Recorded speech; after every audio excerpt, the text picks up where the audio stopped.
Oh.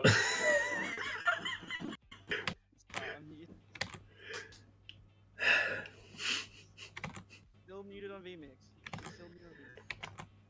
All right. Well, welcome everybody to the AEL presented by Chatime Australia for the World of Tanks, and of course this is season 2 for these teams here, so it should be quite fun to get into. My name is Midnight. Hopefully with mic unmuted, Mendrix is going to be joining me for the 2 rounds we have today, mate. So how are you going? How excited are you to get into it?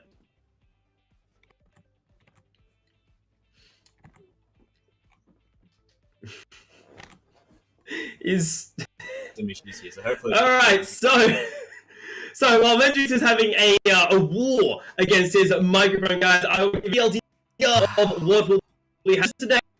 We're a tire tournament here for World of Tanks. So first, to dive really into too much, the AEUL is presented by Chatime Australia, the bubble tea partner, as well as AOC Monitors, Indomie, the noodle partner, and RUKM, the headset partner. Of course, Chatime is the fastest growing iced tea in Australia, with over 120 tea breweries with a commitment to quality ingredients and mix in and flavor innovatives. Mendrix, are you finally back with us? Hopefully, I think that they should be back now. I think I seem to be good here now. I think there were some issues there with the microphone. I don't know why I decided to cut through at that exact moment in time, but hey, sometimes these things happen. Midnight, I'm doing fantastic tonight. Very excited for us to get into everything that's happening today. You did the sponsor reads great, mate. Everything's looking good across the board. So you've asked me how I am. How are you going today, mate? I'm really excited coming into here, Mendrix, because we have multiple games waiting in the wings for us here in our tournament here of World of Tanks. Of course, this is where universities put forward their teams, and we have a total, Mendrix, of 8 teams coming into the tournament today. Of course, spread out 2 teams representing the University of Queensland, 2 other teams coming in from the University of Wollongong, and then our final 4 are all their own ground by themselves. They're the University of Waikato, Deakin University, as well as University of New South Wales and South Australia have all put forward teams for this event here. So it should be very exciting to watch them butt heads tonight. And if memory serves me, Mendrix, we get to go off here with 2 of our, I think, quite exciting teams to kick the day off. Exactly. In that sense, we should be having the University of South Australia up against the University of Wollongong AU tank team. And I personally have a little bit of a bias here for the University of Wollongong because that is actually my university, Midnight. So I'm not sure if I'm going to be the best caster for this one here because I'm going to be just sort of cheering on University of Wollongong just on the back of that sense there. Who are you going for in this one? Unfortunately, Uni actually hasn't got here. But I do have a good mate of mine who does go to Deakin, so I feel like I've kind of got to lean towards that one. Or I could just be devil's advocate and, pick no one and then just pick whoever wins and say, oh, I was voting for them all along. True devil's advocate could roll in this one here. But speaking of our teams, Mendrix, I think it's time that we take a look at our first 2 teams of the day. And also mention, well, what is the format going to be here? So, of course, our first 2 teams that will be battling it out today is going to be of South Australia facing off against one of our 2 teams that are representing the University of Wollongong. So, should be a good one to kick things off here. I absolutely agree as well. And there's a bit of a discussion in terms of that format and that meta that might be coming into it. As we know, the high explosive rounds were recently nerfed, which means we're probably seeing a few more hull-done tanks really ramp up in competitive ranked play. So is that something that's going to be mirroring now that it's not really going to be that 10 versus 10 scenario, or is it going to be something more along the lines of a bit of craziness happening in this 3v3 league that we've put together? I mean, I'd love to have a quick look at the maps if they're available, bring them up to see what these guys will be playing on. So as you can see here tonight, we will be having Himmelsdorf, Tundra, and Cliff.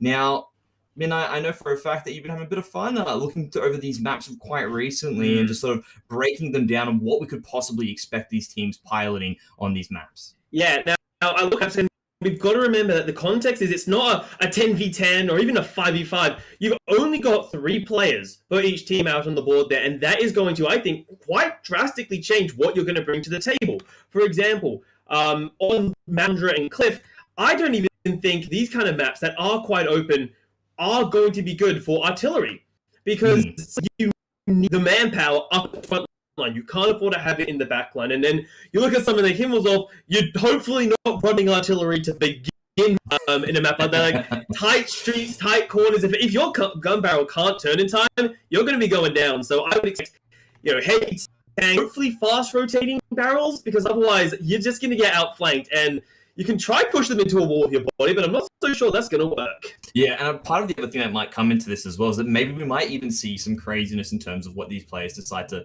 take to the maps. That being said, you're saying, hey, I'm expecting it to be heavy and not thinking that we're going to see the artillery. Well, maybe because you're not going to have so many tanks on the map, it gives the artillery a chance to actually set themselves up and begin firing. I mean, if you've got only 3 people that you need to worry about chasing you down, there's actually a bit of distance that you need to worry about covering there. You might be able to gun people down there. So if there is going to be some craziness coming into it, maybe we get to see artillery, maybe we get to see 3 light tanks come into the mix. I think this restriction of players should actually create something a little bit interesting going forward for us. Yeah, and speaking of those restrictions, Mendrix, I feel like we can just briefly touch on, well, what tanks are we going to see? Now, the tournament has a rather simple ruling. It's tier 6 tanks only. Yep. Are not able to run the same tank, because otherwise I would expect to see 3 IOs just walking their way parade style down the middle of them. There ain't a whole lot you can do about that one. So you are limited to only 2, and I'm going to be very interested in this thing of my personal, of where I'm going to be looking probably be the most critical of, is what kind of compositions with 3 tanks do you put together? Do you try and be a little cheeky with, a light tank to scale and a backline to, try and ram your way down to one of the objectives here with 3 different heavy tanks? One is in the other 2 just to support. There's a lot of different ways that teams can choose to tackle the offense, and equally just as many ways you can try and tackle the side of defense, because of course this is an offensive and defensive tournament here. So teams will play 1 round on offense, 1 round of defense, and then they go to the next map. And if you manage to get 1 point for each win, if you go points apiece, so you win 1, you win 2, you lose 2, there then is a tiebreaker map, which is why we did see Cliff as our tiebreaker map. Exactly, and of course, that idea of that tiebreaker coming to the mix is something I personally would love to see, because obviously we get a bit of free competition across the board. Really, because this is the first time that we've had this league come into play, it's a gut check at the moment. Everything that we're going to see, obviously the first rounds are about to be played. Obviously, we can't throw everything into the mix right now, so we're just going to give you guys the best sort of mix that we can find, really give every map its due, and of course every university their due in terms of this round robin coming up. But we're still yet to see who is actually the big fish in a small pond in this scenario. I mean, we've got those 8 teams, like you said, or 8 universities coming to the mix. Well, not 8 universities, 8 teams from multiple universities coming to the mix. Who is actually going to be the ones that will be off to an early great start? Who's going to grow into the tournament? Who are those who perhaps might be falling behind? And who are those that are just going to be so far above the rest? I mean, it's really interesting to see with this competition where it's going to go. And it's really exciting that we are the ones that get to see it go through. Yeah, I'm super excited to get into it. And we get to see the growth of it as well, Mendrix, because of course, it's 7 rounds, or 8 rounds, I believe, until. So it's not like a lot of time where these players have to, okay, we can take a time, every week we only play 1 round, we can study it. No. You play 2 rounds at night, you play the regular round robin, I think it's for 4 weeks of regular round robin, and then you run straight into playoffs.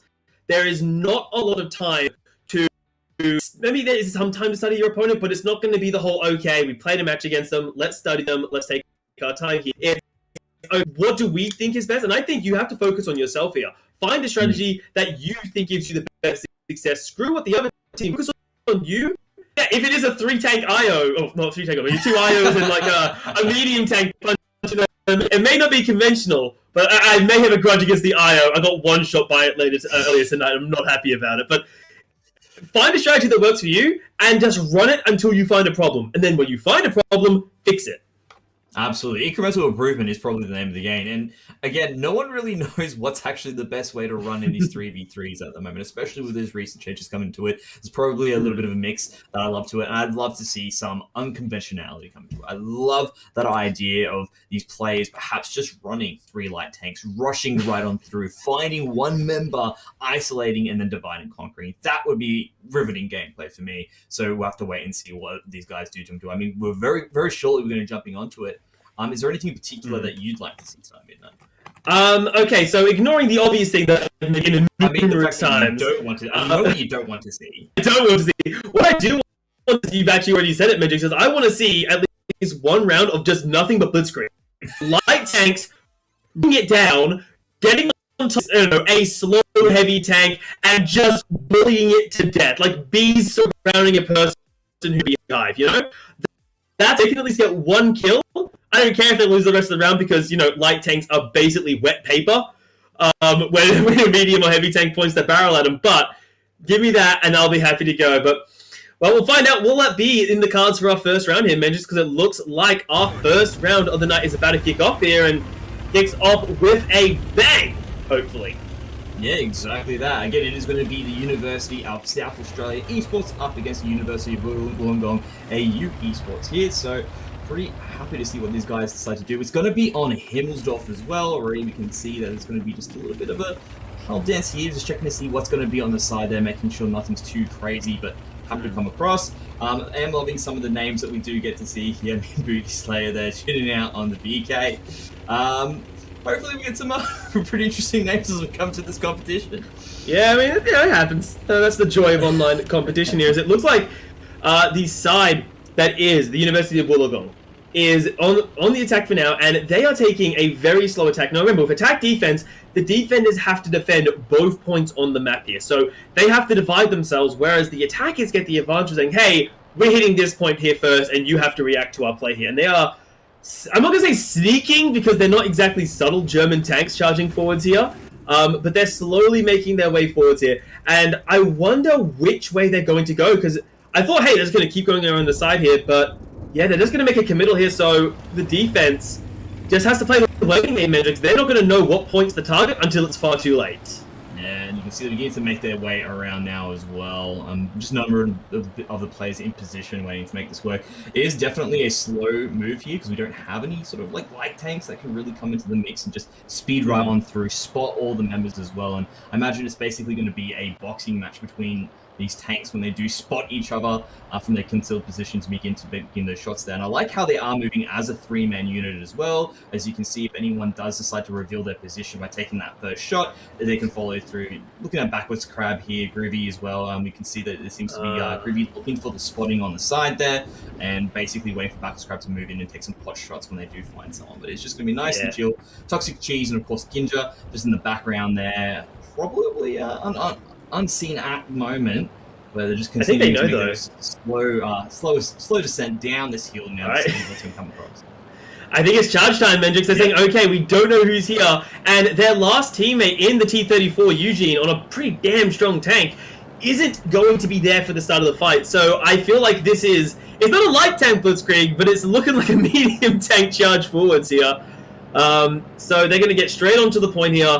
Have they been spotted? The spotting is coming up. Finally, they know what's up here, and the first slugs are coming up for both these teams, but not really able to take the position. But I think Toxic Cheese is in a great position, and now, do they commit to this attack here because they've been spotted out, and there's no cover in the open streets? Yeah, you can see there as well, Toxic Cheese is positioned perfectly, does have the destruction of the rubble of that building there, just allows those extra shots to come across.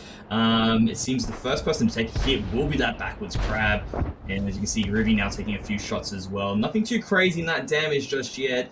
But of course, they're just trying to hold off there and try to edge their way into that spot, into the objective, and begin to put that timer on.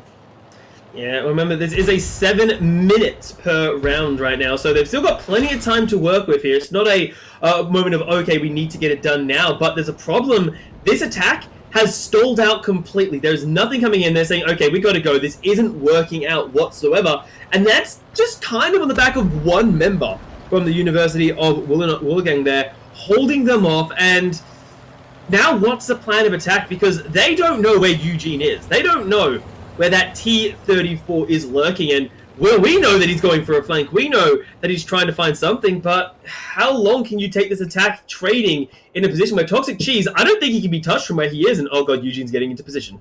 Yeah, he's beginning to make his move around right now, looking for that flanking play as well.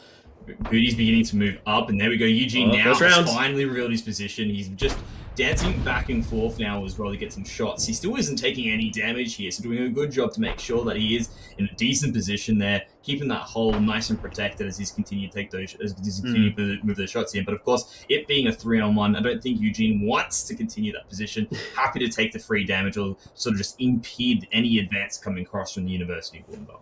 Yeah, well now Eugene has to pull back, and the University of Wollongong, their attempt to swarm onto him has failed, well, completely. And now they have to start getting a little bit worried. You've got 2 minutes left on the clock. You're not really in the positions where you can force your opponents out.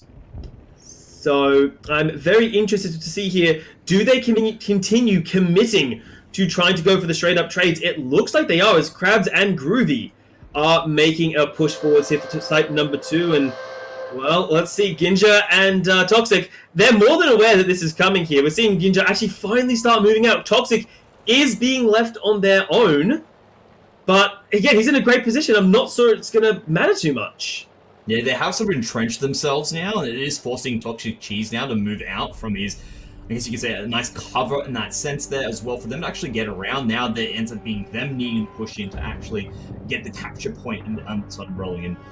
With it being there, you can see he's now beginning to edge himself in as well there. Groovy Reese now just a little bit closer, making it 40 seconds. And here we go, we've got the move out from both Ginja and Toxic Cheese as well. They're now taking shots at the same time as well as they're trying to cross through into the other side. And this is actually really rough. That angle is so hard for them to hit and get around. So nice little pick up there on the side of it. And as you can see this there, Booty just chilling out, getting some plus shots, but Toxic Cheese is coming in now. And here it is. We're looking for a bit of a slugfest. Yeah, but they've got to force trades here. They've got to keep the fighting going. Now, it shouldn't be too much of a problem as the final minute comes through. And now, Toxic and Ginja holding that angle. Krabs and Groovy, they're going to need backup. But unfortunately, I think Eugene has actually gotten the better of Slayer on the back end of it there. And some nice rounds connecting the University of South Australia. So far, so good. It looks like they might be able to hold this. And if Eugene gets a flank, Mendrix, this could be disastrous. Yeah, he seems to be coming around here as well. He's managed to take out Booty, and now he seems to have the basically open shot fire here on both Groovy and Backwards Crab, who are too busy dealing with Toxic Cheese and Ginja, and now their HP being taken down. No. Looks like it's going to be the University of South Australia to finish this one off here. Now it's going to be 3-on-1. That is one way to finish everything off. The Backwards Crab didn't have any chance there, and he's going to be set to the pot. Yeah, and what an unfortunate way for this first round to go for the University of Wollongong. They made the... I like the way they started it, Mendrix. I like the fact that they tried, okay, we're going to stay as a 3-man unit, we're going to try and push our way to the objective, but the moment that they got forced away, right, they took some bad trading up against Toxic Cheese in that entrenched position. They really weren't able to do anything, and then it looked like all of the greatest plans that they put down just unraveled at their feet. They're like, okay, let's reposition. Oh crap, Eugene's on the flank now, so we've got to try chase him down. We can't chase him down. Then we've got to re-attack the point. And the position that they held was good. The problem was that the flank from Eugene, the fight, sorry, I should say, between Eugene and Slayer went in the favor of Eugene, and suddenly they were fish in a barrel with the flank coming through, with Eugene using Slayer's dead body as cover to just make sure there was no escape. Little bit of salt on the wounds there just being spread, and it wasn't really just those initial micro engagements that happened across, it was the macro in the sense of it. They really seemed to just have their number dealt with the entire time. The moment they looked to make that first advance, there was no chance there. Toxic Cheese had that locked down. From there, they had the scouting information necessary. All three of them are there. Eugene, you're good to move out. As you can see, he was able to make that move around, get a few more extra pot shots. The entire time, it was choreographed. They understood where they were actually going to go, where they were going to move to. So being able to just use that information effectively, bring the tanks into the right position, get that damage off, and then, even though they did manage to get themselves on the objective point, start racking up those points, or start putting it to the point where they're going to say, hey, we need to count down and come shoot us now. They had more than enough time to work with. All they needed to do was get one shot off. Basically, that would be enough for the reset, as you mentioned before, or as we were commentating at that particular point, and that ended up being it from there. And then it became a point of, well, you know what? Now we're just going to shoot you down. Yeah, and also this does give us, Mendrix, a first look at what these players are saying. Hey, this is the style of play we want to go for here. We did see what I thought was rather cute coming out from the University of Wollongong was the fact that they actually positioned their beefy tank in the front to take the head-on shots, and then they were poking around the outside. Like, it's really good teamwork more than anything, because you can do that with buildings by yourself, no issues. But to do it with a teammate and know that, okay, they're going to block if this shot comes head on, I'm going to be able to catch it on my side and ricochet if it comes side on, is a really good side of coordination, which is, well, when you play this game in, normally, because of course this is a 3v3, that's what you need to do. You need to be able to play around angles. You need to be able to play around ricochets. And now you've got teammates who can lock in tanks that can physically body block shots for you. Well, the first round didn't work out, but maybe the second will. Well, I do like that idea though coming out because, like you said, now that we have less tanks onto the map, that's a restriction that's put into it. So 3 versus 3, you really do need to be creative about how you're going to start your advances and how that's going to make it work. And understanding who's going to be that front tank, who's going to be the ones coming in from that 70-degree angle to force out those ricochets on that side and basically protect the full unit based off your tank selection is definitely a creative way for these guys to play on it. Of course, now that means we're going to be jumping into that next round. It's going to be interesting to see if we're going to see a little bit of the same thing, perhaps difference in the tank selection. Really keen for us to jump into it and see what these players do bring towards this map. Yeah, well, of course, the map we're talking on is going to be... I'm not even going to Tundra. Sorry, we're staying on Himmelsdorf as they are swapping sides. I was getting ready to talk about Tundra. Oh, wait, no, they just swap sides, don't they? So we'll find out. Well, we obviously saw... the University of South Australia saw the way that they were attacked in the last round and say, okay, well, was that a mixture of mis-execution, or is it simply not a strong attack angle? And we'll see, well, what do they think about that one here is... It looks like the round has obviously started here, Mendrix, and the defensive... Well, taking a look at the tanks here, I'm seeing, gonna go on a limb here and say it looks pretty similar to the first round of the day, and different attack angle this time. Exactly, and as you can see here as well, Eugene still rocking that T34. Toxic, Ginja, Booty, and Backwards sitting on those VKs. Obviously a little bit different iterations in terms of what they have, but things looking a little bit different here as well. Like you said, a bit of a different setup coming across here. It has to be a bit different. They're looking actually to try and get some extra shots first on to University of Wollongong. As you can see, Eugene sort of drawing that fire using the building right now as a little bit of cover and concealment. Of course, he's giving his way, but he's actually beginning to really tear some damage into Groovy, who's going to need to back away. And while this is all happening, you can see Ginja and Toxic G's beginning to make their move towards the other side as well. Still haven't been found, still haven't been noted. I don't believe anyone's been spotted just yet, but it's good that they're beginning to make their way in closer. And this is definitely a completely different sort of scenario, a completely different narrative playing out in front of us. Because it's the similar attack angle. They're going to go for that same cheeky capture point, but this time it's different. Ginja is the only one in position to take it. Toxic Cheese is covering the angle, so the moment Groovy shows himself, should be catching a slug to the side, and the flank that Eugene used last round is not available. So now we're seeing both sides pressuring up on this corner, and this is where the battle begins. The posturing saying, okay, are you going to do it? Am I going to do it? Who's going to make that first step over the line? It looks like Ginja is starting to trade fire. Yeah, the first one to take that shot there as well. Groovy now is trying to get through during that reload time as well, so he can get some extra shots, but he's not able to actually make anything happen there. Does take a bit of damage for his own troubles. Backwards Crabs trying to get in there, see if he can actually provide a little bit of extra cover. Make Ginja think twice about going for that shot again, but as you can see for the time being now, the count is now up and rolling. We've got 1 minute and 34 seconds to count down. University of Wollongong need to find some shots here to force them off this right now, and does jump in, gets the shot, gets the reset as well, so that's something for the time being. Meanwhile, though, you can see that before he's trouble does take 180 damage there. That's because of that positioning there. The fact that they managed to get here earlier means they don't need to force so many units onto it. Eugene's now here to join the party. Groovy's looking for that flank, but he's one shot away from death. Groovy, I'm amazed Groovy was allowed to peek out that far. Realizes, okay, Eugene knows here. I gotta go home. I've got 100 health right now.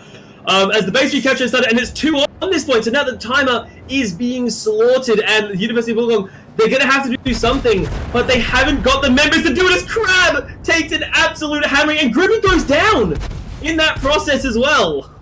Oh no. Things not looking good for University of Wollongong right now. Backwards Crab is just taking more and more damage. Eugene just in that perfect spot once again. Ginja now just jumping in to get those free shots as well. And that's another member. It's all up to Booty now for the University of Wollongong. Oh no, they're going to rush him. They're just going for it. Run, as well. Buddy.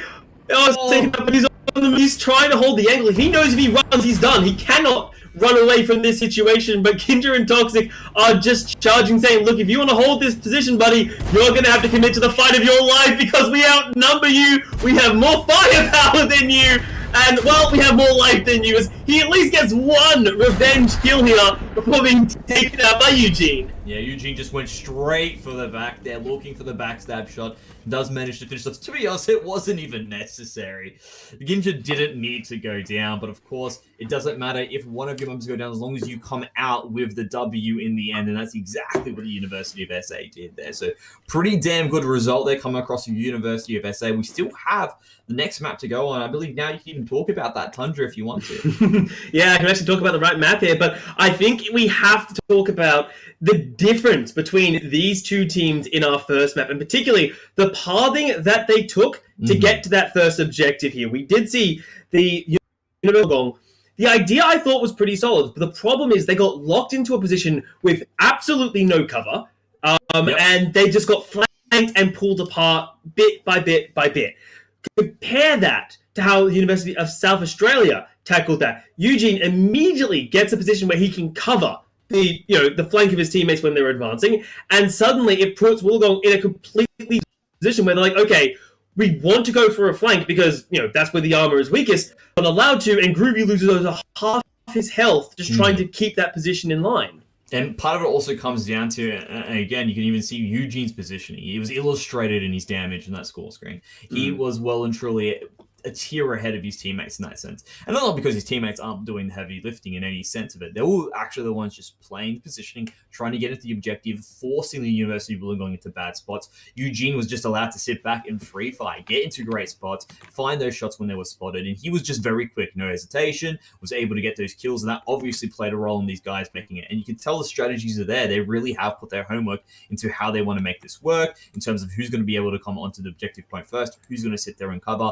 who's actually going to be looking around to get those spot shots and allow better positioning for their teammates. So very well thought out across the board here. Really excited to see how the University of South Australia do go in Tundra. Perhaps maybe it was also just a map that didn't really allow University of Wollongong to freely move. Now that we're on Tundra, that's a little bit different. Yeah, Tundra has a bit more, well, it's like the name, right? It's a lot more open space. It's a little bit less cover and a few less buildings, I think it's fair to say, as Tundra will be there. Now, I'm interested to see if they committed to the same tank approach, which is absolutely beef ball heavies, and I don't see a reason to change that. Like, even for a map like Tundra, where I wrote that when I was looking at Tundra as a map, I'm like, hey, you could just go light tanks and artillery. Like, you could. I'm just saying. I feel like we're just going to get again a bit of the same. Heavy tanks do seem to be the easy option. Go for an all-rounder. You don't need a specialist type of tank in these situations because you only really have one angle to fight, which is get to the objective round set up, and hopefully set up before the defense can force you out of wherever you've moved to. Well, that's exactly the case, and as well, perhaps we're still just going to see that trend of it being more along those lines of those heavy tanks coming into it, basically that hold down tanks being used as well. Hard to say. I think with Tundra, a few more rock formations as well makes sense for maybe some more hold down tanks to come into the mix as well, so have to wait and see what these guys put into it. I would love to see a few more lighter tanks come into it, just a little bit of a quick mobility plays.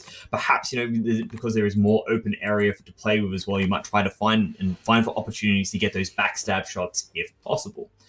Now, Wollongong are on the ropes now. They really do need to get a win if they're going to actually be able to push it through to that tiebreaker. They actually need to win twice to get a push through to that tiebreaker. University of South Australia just need to win one. That's really all they need to do at this point. They've already done all the heavy lifting. All they need to do now is put the weights back onto the rack, and they're pretty much good to go and get themselves a protein smoothie and move away from that, move away afterwards. So maybe a bubble tea, Mendrix. True, could be a bubble tea as well. Perhaps it's a protein bubble tea that they want to go to, so that's something we need to take into account. We do see a bit of changes here in terms of the tanks. We do have a Skoda coming across with booty. Of course, there's going to be the Chromewell for Eugene. The T34 is now going to be in the hands of Ginja, but we are going to see the V key once again for Toxic Cheese. A bit of difference across there. 234 is now being used for backwards and Groovy instead. And you can see here now it is going to be University of Wollongong once again back onto the attack, moving as a three-man unit. Toxic Cheese and Ginja getting in position, looking to hold this bridge down and sort of stop them from getting across pretty easily. Yeah, and I do quite like the tank approach here, and specifically, I'm a huge fan of the Skoda in Slayer's hand. It gives you a great amount of control on that. Hey, if you want to move anywhere and Slayer has a chance of seeing you, he's taking your tracks. So now when you attack this position here, because you're going to have to move because the timer has started, he's got some brilliant range, and it's, despite being defensive, they're going to have to go on the offense here and get moving. Yeah, well, they do have 7 minutes to play with, which is a good thing here. They don't have to worry too much about it, but beginning to have some shots fired here, and it is going to be University of Wollongong drawing that first blood, actually managing to get some decent damage here onto Toxic and Eugene, and things looking a bit different here. Perhaps the open fields do favour the University of Wollongong.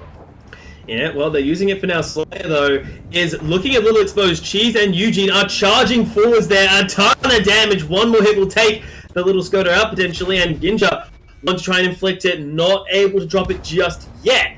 But some nice trading as the clock keeps ticking down. They're going to have to get some damage out, but Slayer, he's just buying time. He says, don't worry, look at me. You don't want to hit my teammates on the point. Oh, never mind.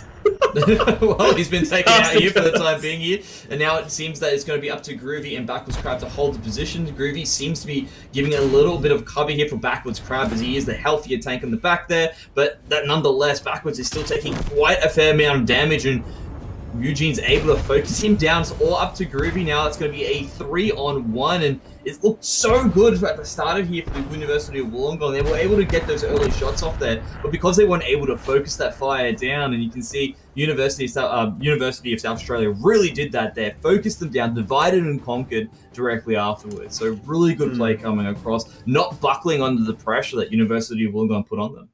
Yeah. When that point gets charged, you maybe have a bit of an instinct saying, okay, we've got to go quickly get to that point. But while there was a collapse in the University of South Australia, a controlled collapse. It wasn't just everyone rushing to the point individually. Eugene waited for Toxic and Ginja to get them up. And then, as you said, the focus fire coming through. We saw all three members, actually, of the University of South Australia took a hammering. I don't think any of them were sitting at more than half of their health by the end of the round, but none of them dropped. Compare that to how we saw the attack one by one by one. They didn't try and spread that damage out across multiple members actively. They found one person, they took them down. Then they move on to the next target. And I think that is really, really smart target selection, Mendrix, because, well, if you lose a tank, and this might be simple mathematics. I know we are in the uni league. I know some of us avoided maths like the plague when we were in uni. I know I'm guilty of that one. When you lose one tank and you have three, you lose a third of your damage output, and that is a substantial amount when the enemy don't lose anything. Yeah, Focus Fire does seem to be the name of the game here as well. Again, it's that idea of being able to dish out that damage without taking too much from return, because of course, even if you do manage to destroy one tank, if you have been brought down to 25, 10% of your life in that there, two tanks could have the position or the ability to get you down. The big thing that ended up being the problem for the University of Wollongong is that all their tanks were out in the open. They didn't have any cover when they were jumping onto the point there. They decided to take it very quick when they made that move across, and unfortunately for them, that wasn't going to allow them to come across it. It is pretty sad in that sense of it, but still, that being said, they were able to take that one out. Yeah, it was a good showing of life, right, for them here, and I'm now very interested to see how they go on the defensive side of things here. Do they hold back and try and lure their opponents into anything that got them killed? That lack of cover, the openness. Because all there really is some rocks, some hills, so you have to make some hull play work coming through here. And I'm interested to see, well, do they go for the same tank compositions? Do they try pull out some more T-34s? What they're going to pull out here, because it's all about being quick but tanky. Well, remember, they can't have three of the same tank, and you can see they are going to be skirting around that rule. They bring two, but they won't bring three. And I think that's probably the best way to go about it. If everyone's practiced on those specific tanks, it makes sense for them to do that as well. So that is pretty interesting in that sense. Is taking just a little bit of time as they're getting it ready. I mean, hey, you do get that chance to think about it. You need to understand which tanks you do want to bring to it. I imagine they'd probably be running the same tanks as well. Players do get comfortable on those specific ones with particular strategies that they decide to make into it on those maps as well take into account perhaps the way they've decided to set up their perks and make those moves as well. It is something that's pretty difficult for them, just sort of swap that on the fly. Don't think it's something you want to do in the midst of the competition, probably something that you'd be looking to do outside. Yeah, I mean, you want time to get that all right, because obviously all of them are very important. One thing that I'm going to go on a slight limb, Mendrix, and say they all have in common is Sixth Sense. I feel like that's just sort of a given coming into this one here, and hopefully we'll be diving into round 4 here, where at this point, the University of Australia has won. Like, they've gotten their points. All they need to do now is get as many points as they can get their hands on here. And more than anything, this is just an establishment saying, hey, we're not here to muck around. We're not here to just sort of, run it down, the treads here. We're here to do damn well. And let's see, as we are hitting the field here, P34s and a Cromwell coming in here for University of South Australia. As for their opponents, well, we did here 234s and a Skoda. This looks familiar, Mendrix. Yeah, it seems to be the exact same tank setup once again as well. And I'm going to be very interested to see how the University of South Australia make this attack work. As we saw before, it was completely different when they did it last time. It was a bit of a rush coming across the University of Wollongong. Now does the University of South Australia take this a bit slower? Do they decide to, move in, perhaps use the terrain towards their advantage to possibly find those shots here? Ginger's coming across here, probably going to be spotted relatively soon. Seems to be the case. It does get to see Gravy Reeks and Beauty Slayer at the same time. And the shots are being fired right off the back here, very quick, but they have split out across the map. Yeah, Eugene coming from the flank here, and it's already started, but look at the positioning. It feels like the University of Wollongong has already been corralled at a point here. Ginger, Toxic, and Eugene are all spread out here, finding different positions, finding different angles, and Slayer running away over the cliff only to find the retreating Eugene's like, all right, well, I suppose I have a new bit of prey in mind. That really was what looked like a choreographed play coming across from the University of Wollongong. They're just pushing everyone in. They said, you know what, we're going to actually jump onto Eugene if possible here. Eugene's like, I don't want any of that. I'm running right away here. And now that they managed to separate the members, look at this. Now they've grouped up and they're beginning to push the backwards crab, and they don't have Booty anywhere nearby. This is a really good play here from across the University of South Australia. Yeah, they know they have the numbers advantage. They know the flank's coming in, but the flank doesn't matter if your front line crumbles. As we have a scrap fest coming on here. Cheese trying to protect his backline. Crab will fall victim in this situation. The first round, and the rest of his team isn't looking much healthy, but neither is our opponents. But number one falls, and Slayer is the last man alive. But he could take down Eugene. Hell, he could take down all three of them, but he needs to get the shots off safely. Now you can see now it's up to Booty just to stop them from going for this point, but they have no intention to actually win that way. They're going to go for complete destruction of all enemy vehicles.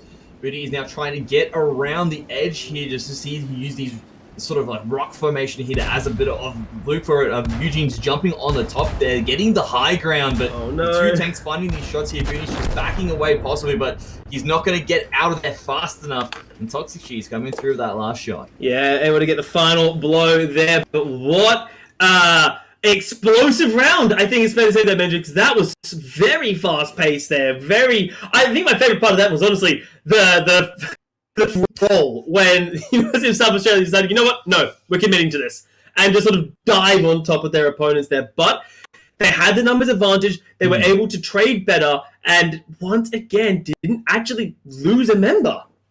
Yeah, it's really impressive play. They're just juggling that damage back and forth. And again, they're just using that whole idea of, hey, divide and conquer. We'll find you in particular spots. We'll take out one of the members and then push through after that as well. So really impressive play there coming across from University of South Australia. Really understanding what they needed to do to win this game. And now I'm interested to see. That's the benchmark we've got to work with. That was the first round that we have seen to play with just so far. Are these guys really going to be the heavy hitters of the competition, or are they just showing us, what happens when you do have a team that has a little bit of extra practice and preparation coming into play? Well, if nothing, even if we can't safely assess, the power of these two teams, again, after two rounds, I'm not sure it's fair to say, hey, this team is super strong, this team is struggling a bit. Because, again, we've only seen them in one context. We'll need to see how they go throughout further of the tournament, Mendrix.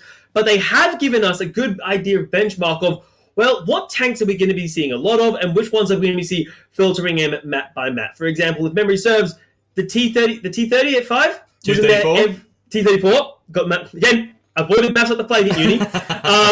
Was in every single round. Yeah. And I would expect it to, I'm not surprised by the fact that it came up, and I won't be surprised when we see it in the future as well. Yeah, pretty excited for that sense as well, to see what actually gets played. Is that just a matter of those tanks being the preference for those players, or is this something that is going to be a regular occurrence, the meta throughout the competition? Apart from that, guys, we are going to a short break. We'll be bringing you more World of Tanks action. Please do not go anywhere.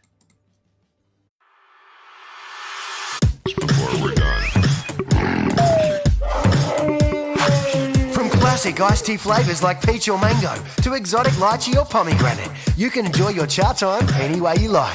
Chatime, shaking tea up.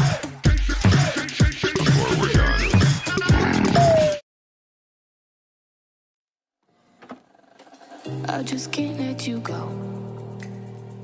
Lord knows that I've tried to. You said I was the only one. No one likes being lied to. You made this mess and left me with the pieces. Now I wanna burn all the bridges between us. I can't focus, I can't forget. I've been thinking too much lately. I just need to clear my head. I just need to clear my head.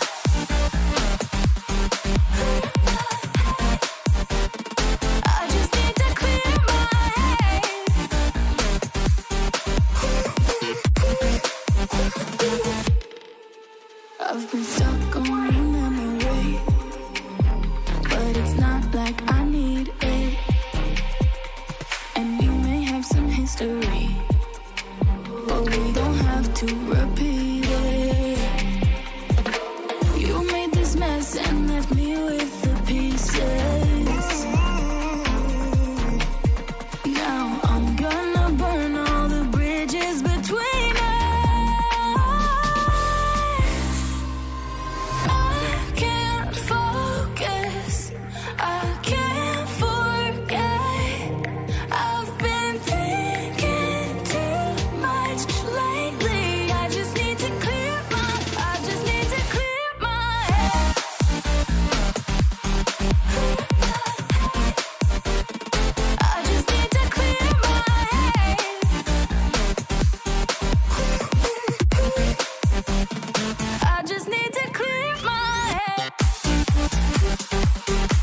summer might be soon coming to an end. But that doesn't mean the summertime vibes have to stop. Now's the perfect time to relax and unwind. To feel the sand between your tracks. You know, just kick back and take it all in. It's your chance to escape. From everything, the hustle and bustle, to enjoy the peace and tranquility of a vacation. Who wants to spend their time looking at a boring beach when you could be causing chaos on the battlefield? Well, why not have both? You know, sun, sea, and shells. With this month's Prime Gaming Drop, you'll get this awesome-looking 2D style, which can adorn any of your vehicles to remind you of the summer season. Plus, you can pick any 2 of the goodies you see on screen. Summer Vibes also includes a tropical medal, 2 summertime decals, 5 missions for ×5 experience when victorious, a brand new set of battle missions and rewards, 1 day of World of Tanks premium account. Want it all? Simply click Claim Offer on the dedicated World of Tanks Prime Gaming page. Link your Amazon and World of Tanks accounts, then click the Allow button to redeem the offer. It's that simple. Now let's get your goodies. Already in the game? Just exit and log in again. Visit the official website to learn more. Commanders, keep the summer vibes going.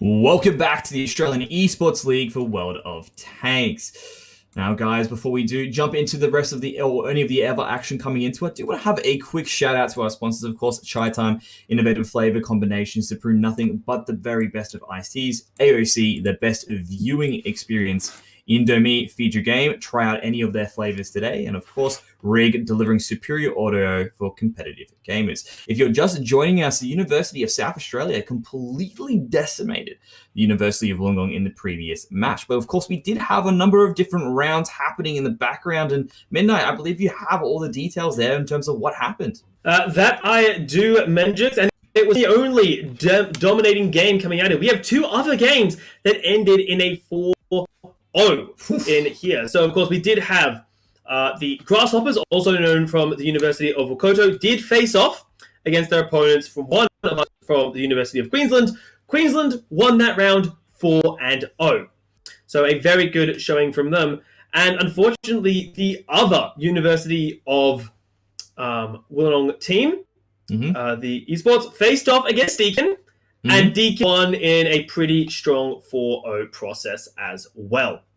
So a good showing from there. The one game that was a bit more of a fair fight, University of Queensland did face off against University of New South Wales. New South Wales did win it, but they did drop a round in the process. So we'll see how they go, because speaking of the University of New South Wales, I'm pretty sure they are one of our 2 teams in our next round. That is absolutely correct, and they will be going up against the second team of the University of Wollongong once again. So we do get to see basically a New South Wales team come into it. We're going to bring up the map pool that these guys will be playing on. As we can see here, we do see it's going to be, forgive me, I have tried to pronounce this one, Prokhorakova. No? You give it a shot. I am not touching that landmine, because we both know I can't produce stuff normally coming through here. Of course, our second map is Lions, and the third final run, if we do get to that tiebreaker situation, Mendrix, is Lakeville. And Lakeville, I think, is one of my favorite maps, but sadly, I don't think we're going to get to it for our match here today. Absolutely right in that sense there as well. Perhaps maybe we will get the opportunity to get across to it, but that being said, I mean, we will get a chance to see all the maps throughout this competition as well. We're going to make sure that it does get the justice and the showing that it does get to see. But now, as we do know beforehand, University of Wollongong, or both of them at this point in time, have actually just dropped the first round. University of New South Wales was able to win it out, as you said before. I believe it was against Queensland. So we get to see a little bit of a difference here now. Is it something that perhaps now this team's warmed up for Wollongong, they can start bringing that real game, actually get those shots off, manage to take something away from New South Wales? Or is New South Wales going to continue this winning trend? Because I'm sure that's one of the good things about there being 2 rounds being played in that one night. We'll really get an opportunity to see everything, and we are jumping straight into that action.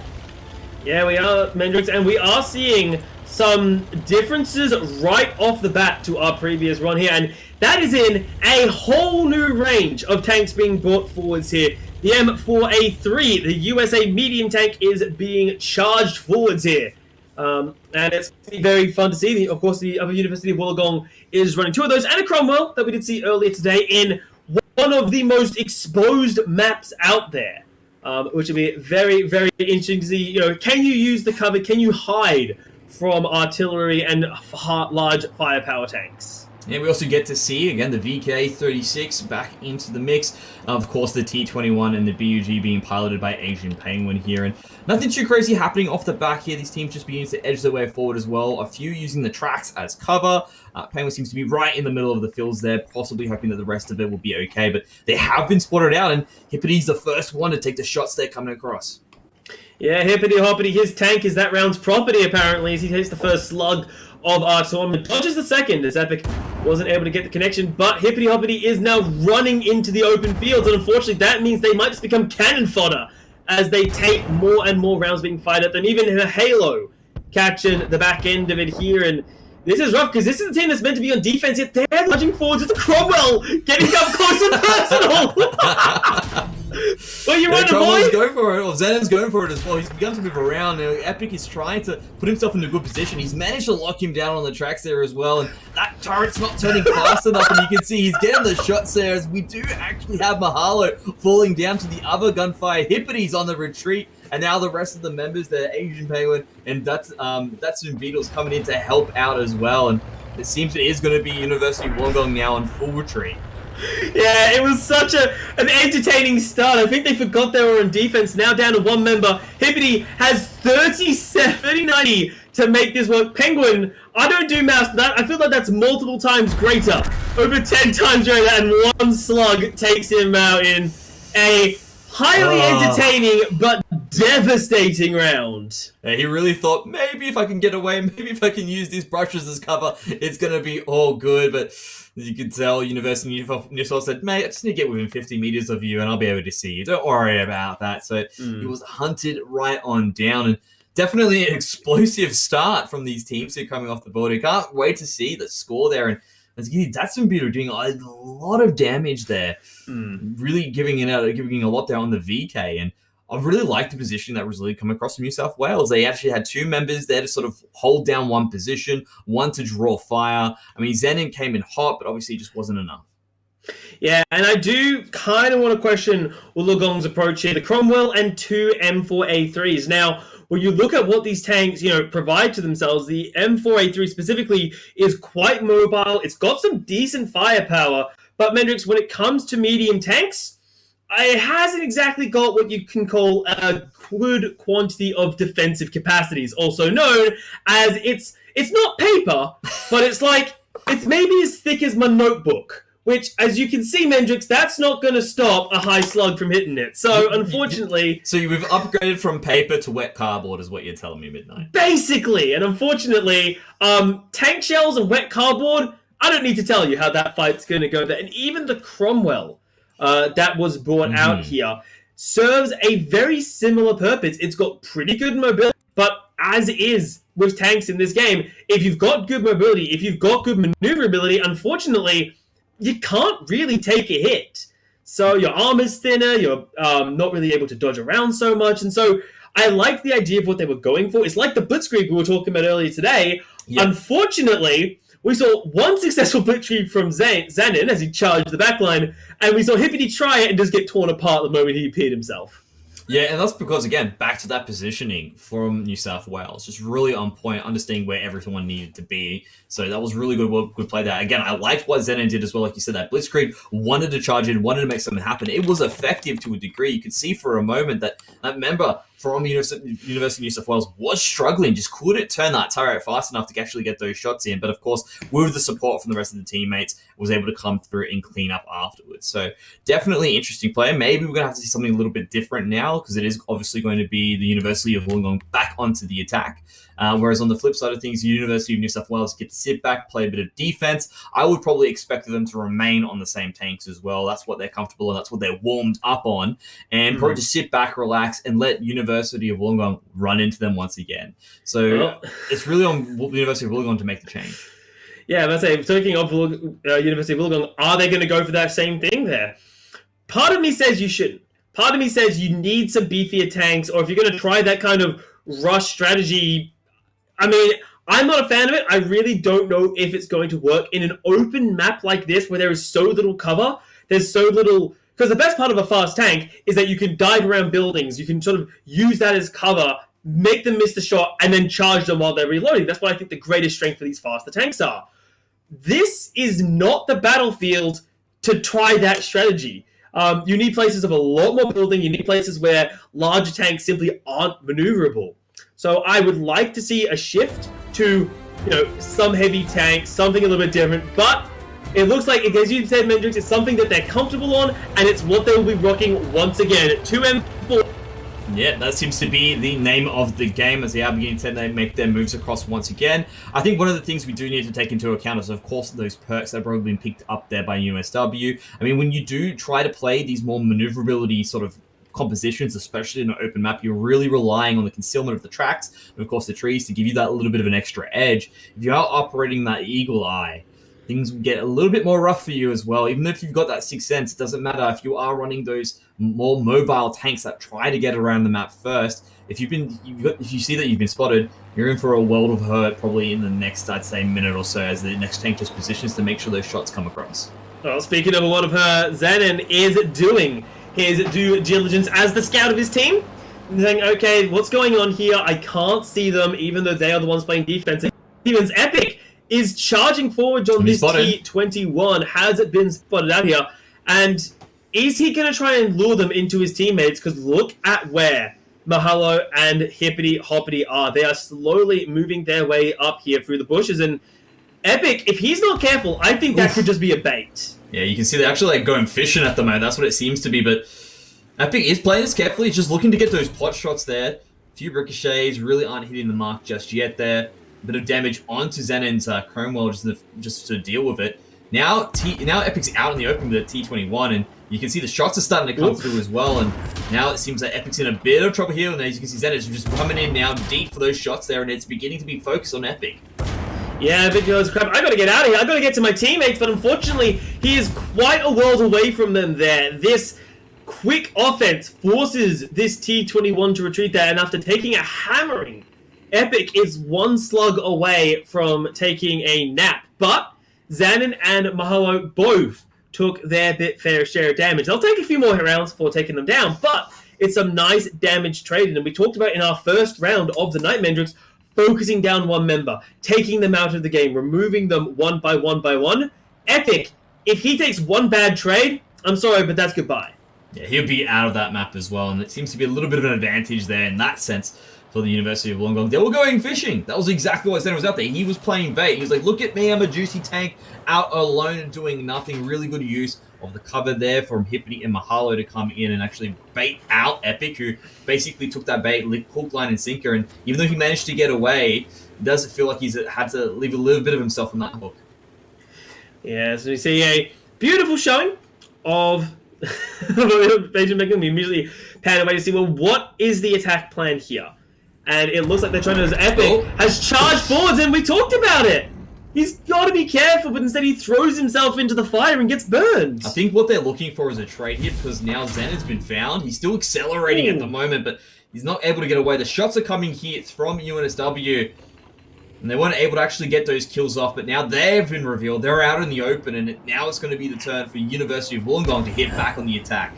Yeah, because their two M4A3s are allowed to basically fire at Penguin. And Penguin, as you said, is stuck in the open. They were looking for Suzannon's Cromwell. They got a little bit baited by the Chargers. They go, okay, we can avenge our teammate, and suddenly realize, damn, we've taken some damage. Now, it's not a lot of damage. Hell, even after Penguin's taken a few slugs, he's got more total health than anyone on the opposing team here. But we've talked about number importance here. They have 3 tanks to fire from, and only 2 that are trying to trade back. As they are finally, Penguin's been caught out. He realizes, well, where are they? I can't see them. Where are they waiting?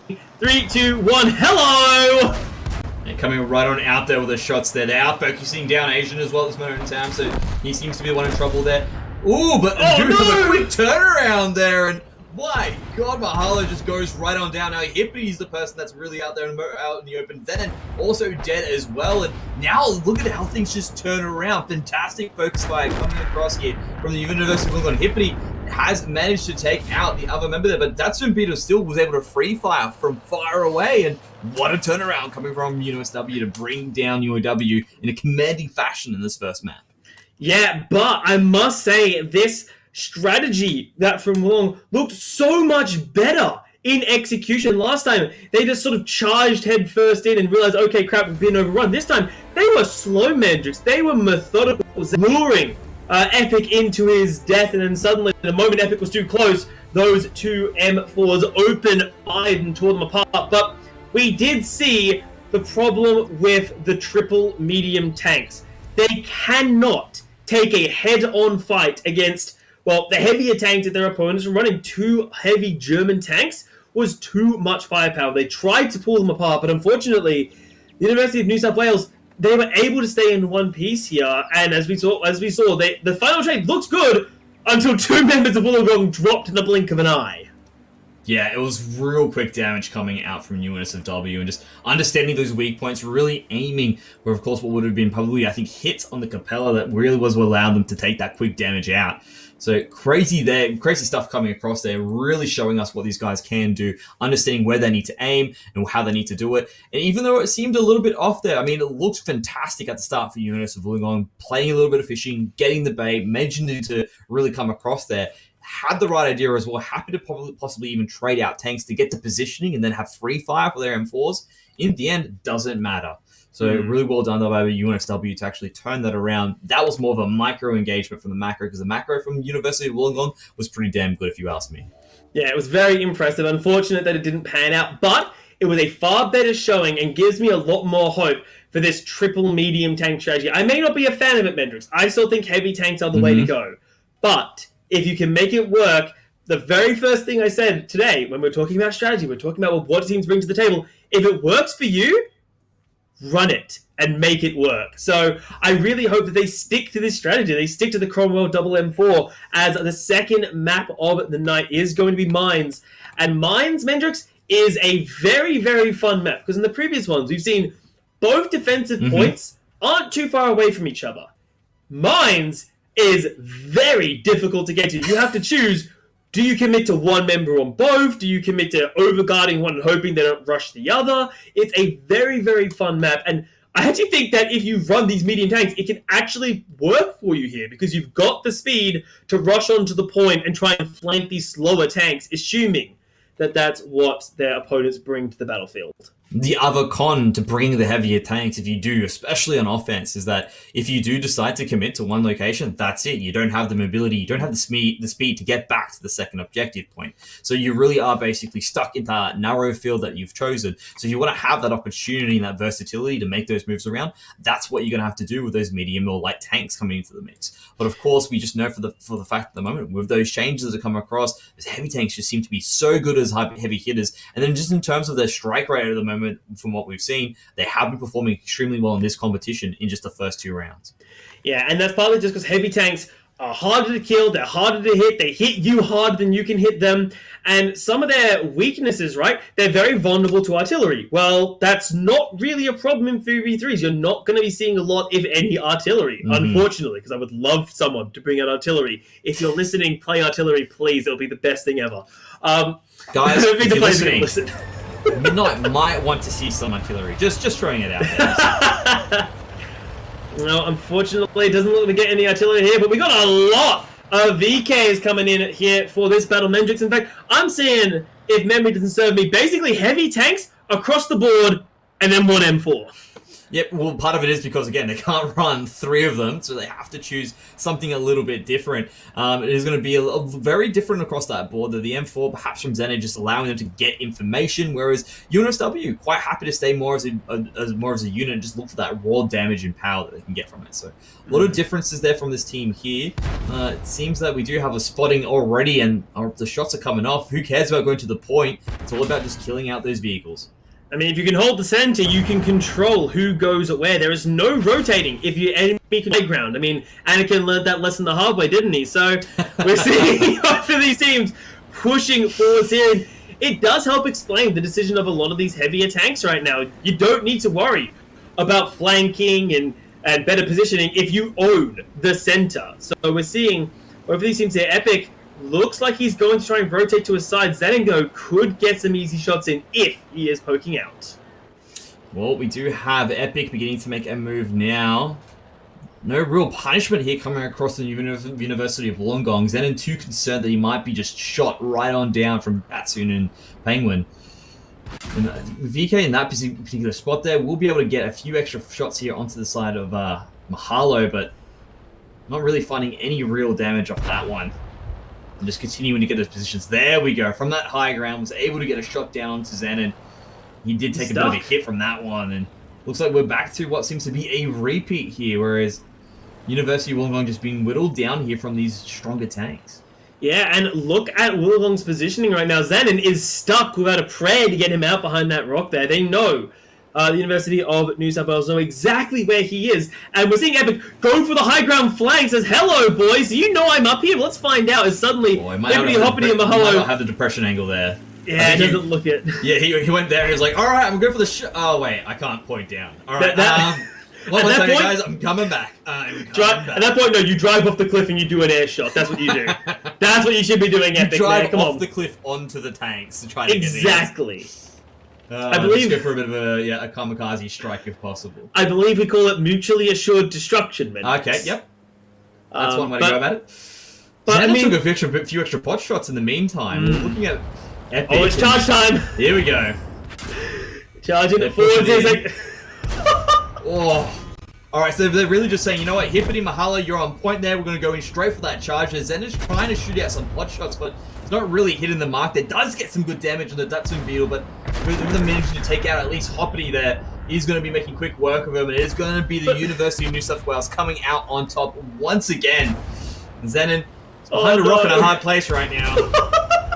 I'm in the hard place with the tanks, but look at this, there's nothing the poor man can do!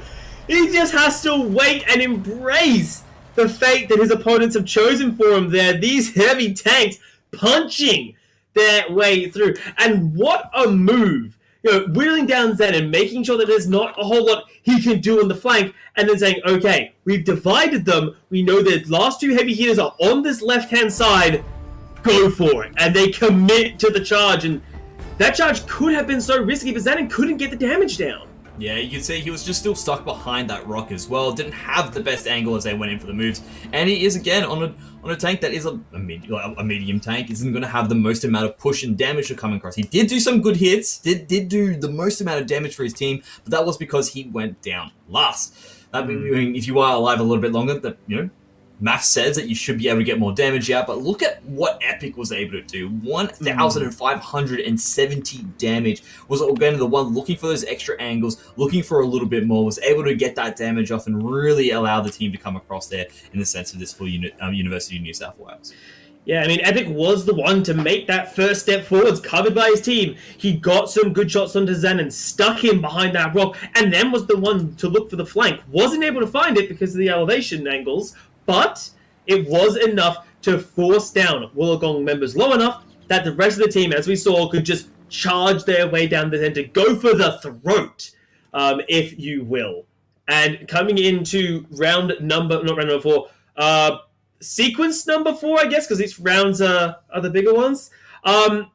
It's looking a bit rough here for Wollongong now. They're 3-0 down. They need to at least get something out of this, but in this map where we know it's about punching the heavy tanks down the middle, the medium strats that we did see out of the M4 that we know they have a preference for, and I think honestly at this point swap it for artillery. Lock them down the center, hit them if they can't move, they're stuck in a choke point, Mendrix, because they've charged in genuinely. Pull out the artillery! Right. So let me get this straight. What you do is you let them take the middle. That's the first thing you got to do. You let them take the middle. Yes. Then you bring in 2 tanks and you say, you're not allowed to move. You're stuck in the middle now. How good that you have it. And then let the artillery deal with the rest of it. Is that what you're telling me? Yes, that is the peak performance of strategy on mines. There is no possible way that strategy could fail in any degree. Obviously, I am a connoisseur when it comes to strategy games. Mm-hmm. You know what? I think we've found our meme for the tournament, by the way, Midnight. You're going to be asking for artillery every single opportunity you get, and the players are just not going to play it just because you asked for it. Probably. That's the scenario that we've dealt with. You are not going to get you. Oh, look, okay, guys, if you're listening, don't take artillery just to mess with Midnight, okay? I would love to see artillery, but I'm just saying don't do it. I'm sure we've got a few more nights of this, don't we, Midnight? Yeah, well, we've got many more rounds to go, Mendrix, and many more rounds to go, as one of them will be kicking off round number 4. It should be starting off shortly, and we'll get to see, does the University of New South Wales end this in a clean 4-0 that they were denied the last time they battled an opponent, or will they have to end with a 3-1 again? Obviously, you can't be upset at a 3-1 result, but you'd rather 4-0. I'd happily take a 3-1 on the scoreboard. That's pretty good there. Of course, I mean, when you look across the board, we do have, you said, a number of teams coming out with those 4-0s.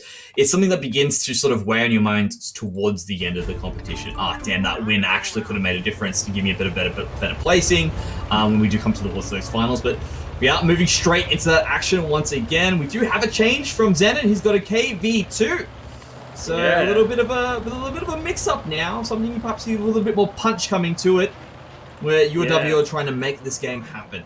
I mean, the KV2, I love to see it on this. A hard-hitting tank is exactly what I think you need in a map like this, and if he hits the right shot, you could make someone melt. But you need to hit the right shot here. Against them, though, it looks like the University of New South Wales are bringing quite a few heavy tanks to the table. The first opening salvos come through, and when does this KV2 fire? Zenon, I don't think it's funny yet. They don't realize, but look at the charge.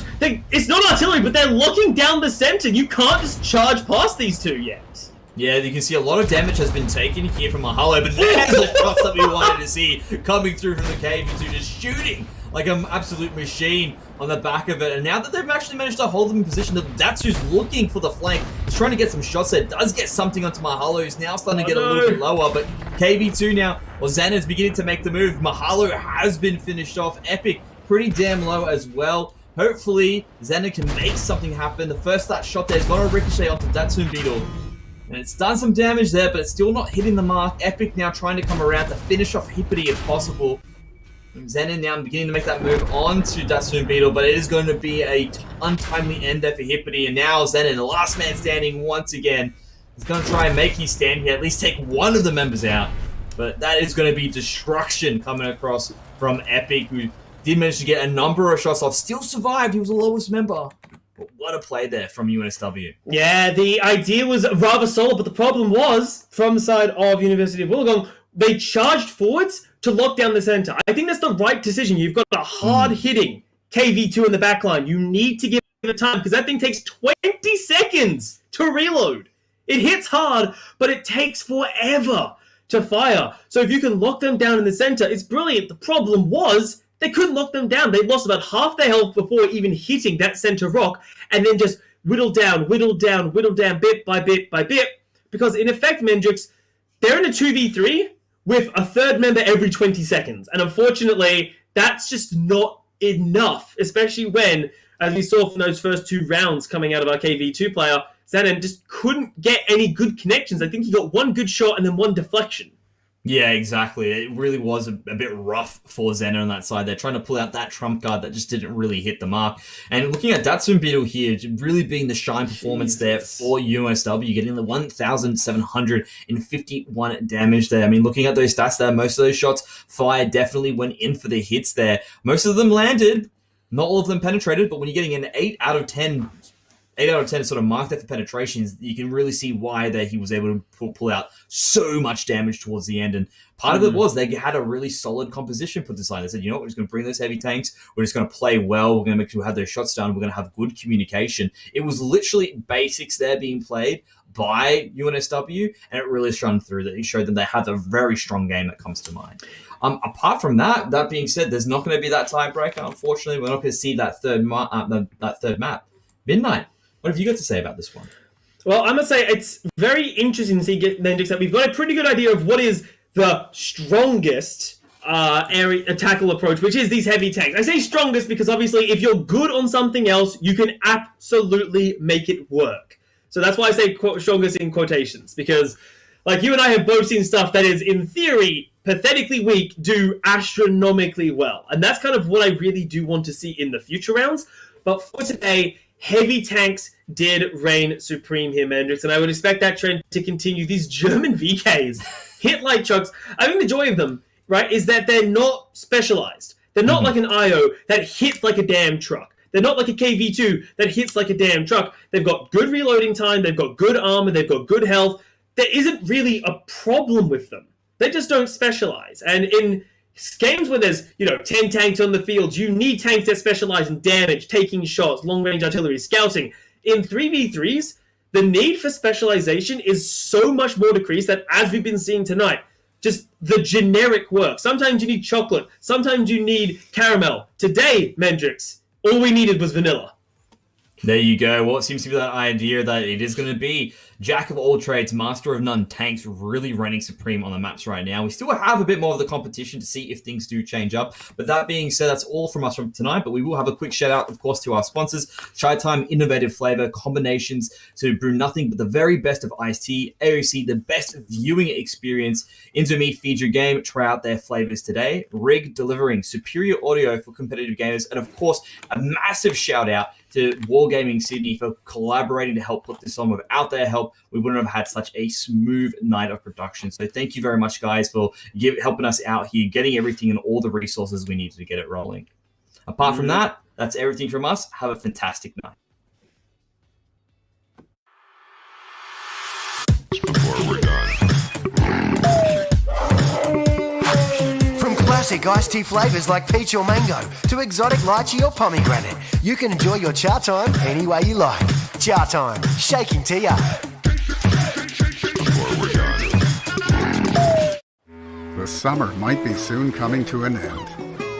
But that doesn't mean the summertime vibes have to stop. Now's the perfect time to relax and unwind. To feel the sand between your tracks. Just kick back and take it all in. It's your chance to escape. From everything, the hustle and bustle, to enjoy the peace and tranquility of a vacation. Who wants to spend their time looking at a boring beach when you could be causing chaos on the battlefield? Well, why not have both? Sun, sea, and shells. With this month's Prime Gaming Drop, you'll get this awesome-looking 2D style, which can adorn any of your vehicles to remind you of the summer season. Plus, you can pick any 2 of the goodies you see on screen. Summer Vibes also includes a tropical medal, 2 summertime decals, 5 missions for ×5 experience when victorious, a brand new set of battle missions and rewards, 1 day of World of Tanks premium account. Want it all? Simply click Claim Offer on the dedicated World of Tanks Prime Gaming page. Link your Amazon and World of Tanks accounts, then click the Allow button to redeem the offer. It's that simple. Now let's get your goodies. Already in the game? Just exit and log in again. Visit the official website to learn more.